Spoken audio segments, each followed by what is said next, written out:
এক নম্বর প্রশ্ন, রাব্বি নাম রাখা শরীয়তের দৃষ্টিতে কতটুকু বৈধ? যে না, রাব্বি নাম রাখা যাবে না। রাব্বি শব্দটার অর্থ হলো হে আমার রব, এটা কি বলা যাবে? আমরা কার গোলাম বলেন? আল্লাহর গোলাম। অতএব বাংলায় যে নামগুলো আছে, গোলাম নবী, গোলাম রাসূল, এটা দিয়া এটা ভুল। এটা কি শিখ যদি নাও বলে এটাকে ভুল বলতে হবে। আমাদের সমাজে ভুল চালু হয়েছে, মানুষ জানতো না। এই 4টি নাম বলবো, আপনারা মনে করবেন, কোট করে নেবেন। আপনাদের আত্মীয় স্বজন বা আপনাদের নিজেদের মধ্যে যদি এই 4টি নাম পাওয়া যায়, আল্লাহর ওয়াস্তে চেঞ্জ করে নেবেন। পারবেন? মুসলিম মেয়েদের মধ্যে এক ভয়ঙ্কর নাম ঢুকে গিয়েছে প্রিয়ন্তী, আবার ঢুকে গিয়েছে শ্রাবন্তী, ঢুকে গিয়েছে জয়ন্তী, ঢুকে গিয়েছে আনুষ্কা। এই প্রিয়ন্তী, শ্রাবন্তী, জয়ন্তী, আনুষ্কা, এইগুলো কি কখনো কোনো মুসলিম মেয়েদের নাম হিসাবে মানায়? 4টি নাম আছে যে নামটি আল্লাহ পছন্দ করেন না, যেই নামগুলোর উপর আল্লাহ পাকের লানত। সাবধান, এর মধ্যে একটা হলো মালিকুল আমলাক, বিশ্ব জগতের সমস্ত সম্পত্তির মালিক, যার অর্থ। 2 নাম্বার মালিকুল মুলক, রাজ্যের রাজা। রাজ্যের রাজা তো একমাত্র আল্লাহ, আর কেউ হতে পারে না। 3 নাম্বার শাহেনশাহ, জগতের বাদশাহ। আরেকটা হলো সাইয়্যিদুন নাস, মানব জাতির নেতা। এটা কখনোই মানুষ হতে পারে না। গোটা বলছি, নাম্বার 1 আব্দুল নবী। এই নামে আমাদের দেশে কিন্তু কোন কোন লোকের নাম আছে। আব্দুল নবী মানে হলো নবীর গোলাম। কোন মানুষ কি নবীর গোলাম হয়? গোলাম তো শুধু আল্লাহ। তাহলে এটা শিরকি নাম। এই নামের অর্থের ভিতরে কি আছে? শিরক আছে। এরকম নাম থাকলে সেটা পরিবর্তন করতে হবে। আমাদের দেশে যত নাম আছে, বেশিরভাগ বা বিরাট একটা অংশ আছে নামের, যে নামের শেষে কি পাবেন? আলী অথবা হাসান অথবা হোসেন। শরবত আলী, কারামত আলী, কামরুল হোসেন, দেলোয়ার হোসেন। এখানে যদি খোঁজেন এই মজলিসে, তো আমার মনে হয় অর্ধেকের বেশি নাম পাবেন যাদের নামের শেষে হয় হাসান আছে, আর না হোসেন আছে, আর না হয় আলী আছে। এটা ওখান থেকে আসছে। আমরা হয়তো সেই দৃষ্টিকোণ থেকে রাখি না, কিন্তু এগুলার থেকে আমাদের বের হয়ে আসা উচিত। অনেকে নাম রাখেন রহমত আলী, রহমত আলী। রহমত আলী মানে আলীর রহমত। রহমত হবে আল্লাহর। ওই যে বললাম, এখানে আলী যদি আল্লাহর গুণবাচক নাম উদ্দেশ্য হয় তাহলে ঠিক আছে, কিন্তু সেটা হওয়ার সম্ভাবনা কম। অনেকে নাম রাখেন ফজলে আলী। ফজলে আলী মানেও কি? আলীর দয়া। তো এটাও মানে যদি আলী তার মিন হয়, এখানে উদ্দেশ্য হয়, তাহলে এটাও ঠিক হয় না। অনেকে নাম রাখেন গাউসুল আজম। অনেকে আব্দুল কাদের জিলানী রহমতুল্লাহ আলাইহিকে বলে কি? গাউসুল আজম। গাউসুল আজম মানে হলো সবচেয়ে বড় সাহায্যকারী, রক্ষাকারী। যিনি সবচেয়ে বড় রক্ষাকারী তো আল্লাহ সুবহানাহু ওয়া তাআলা। এটা কোনো মানুষকে বলা যায় না। অতএব এটাও শিরকি নাম। এই নামের অর্থের ভিতরে শিরক আছে। অনেকে নাম রাখেন নবী। আমার পরিচিত গ্রামের ভিতরে একজন আছে, তার নাম হলো নবী। অনেকে নাম রাখেন নূর নবী। নূর নবী মানে নবীর নূর। এই সমস্ত নামগুলো একেবারেই অনর্থক এবং অশুদ্ধ নাম। অনেকে নাম রাখেন রসুল আমিন। আমার দেশে কোন কোন লোকের নাম আছে কি? রসুল আমিন। রসুলুন আমিন, এটা আমাদের রাসূল আকরাম সাল্লাল্লাহু আলাইহি ওয়াসাল্লামের একটা বৈশিষ্ট্য, যে তিনি আমানতদার রাসূল।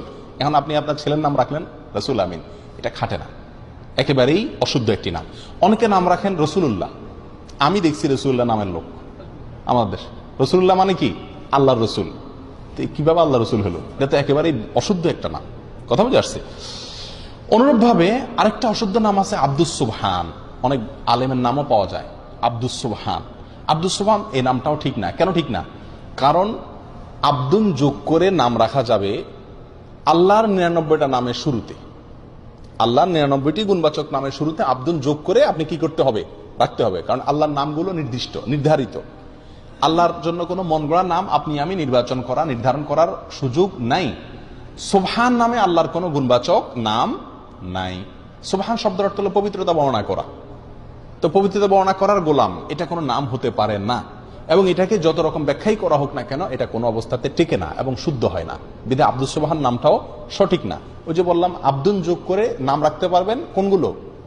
যেগুলো শেষে আল্লাহর 99 নামের কোন একটা যুক্ত আছে, সেগুলো রাখতে পারবেন শুধুমাত্র। অতএব আব্দুস সুবহান যেহেতু আল্লাহর, সুবহান যেহেতু আল্লাহর কোন গুণবাচক নাম না, অতএব আব্দুস সুবহান নামটা কি না? সঠিক না। আরেকটা নাম আছে জিল্লুর রহমান। বহু লোকের নাম পাওয়া যায় আমাদের দেশে। আমাদের প্রয়াত প্রেসিডেন্টের নাম ছিল জিল্লুর রহমান। জিল্লুর রহমান, জিল্লুন শব্দের অর্থ হলো ছায়া। জিল্লুর রহমানের অর্থ হয় আল্লাহর ছায়া। তো আল্লাহর ছায়া আছে, এটা আপনি কোথায় পাইছেন? কোরআন হাদিসে কোথাও আল্লাহর ছায়া আছে এরকম কোনো কথা আমরা পাইনি। অতএব এই নামটাও সঠিক না। যদি কেউ এই উদ্দেশ্যে রাখে যেখানে আল্লাহর ছায়া বলতে আল্লাহর দয়া অনুগ্রহ বোঝানো হচ্ছে, তাহলে সেটাও রাখা যাবে কিনা সেটা ব্যাখ্যা সাপেক্ষ বিষয়, আমার মনে হয় না। বিধায় এই জিল্লুর রহমান এই নামটাও অ্যাভয়েড করা উচিত। অনেকে নাম রাখে আবুল বাশার, হাস্যকর একটা নাম। আবুল বাশার নামের অর্থ জানেন? আবুল বাশার মানে হলো, বাশার মানে মানুষ, মানুষ জাতিকে বলা হয়, গোটা মানুষ জাতি, মানব জাতিকে বলা হয় বাশার। আর আবুল বাশার মানে হলো গোটা মানব জাতির পিতা। এটা তো আদম আলাইহিসসালাম। আবুল বাশার কে?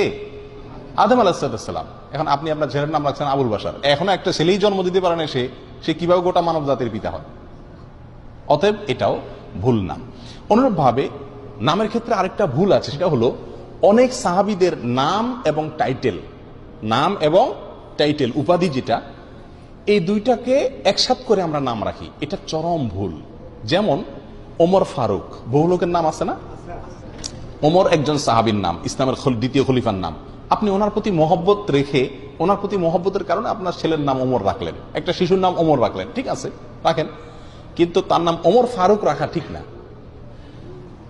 আবু বকর রাদিয়াল্লাহু তাআলার প্রতি মহব্বতের কারণে আপনি আপনার একটা শিশুর নাম রাখলেন আবু বকর, রাখেন, সমস্যা নেই, কিন্তু আবু বকর সিদ্দিক হয় না, কারণ সিদ্দিক এটা ওনার টাইটেল, এটা পৃথিবীতে আর কোনো আবু বকরের সাথে যুক্ত হবে না।